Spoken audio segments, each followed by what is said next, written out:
நாம கோடு போட சொன்னா ரோடு போடுவாரு.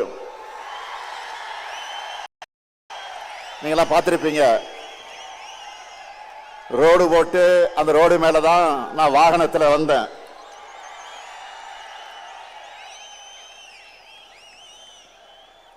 மேற்கு மண்டலத்தில் எதிரிகளுக்கெல்லாம் ஒரு சிம்ம சொப்பனமாக இருக்கக்கூடியவர் தான் நம்முடைய செந்தில் பாலாஜி அவர்கள்.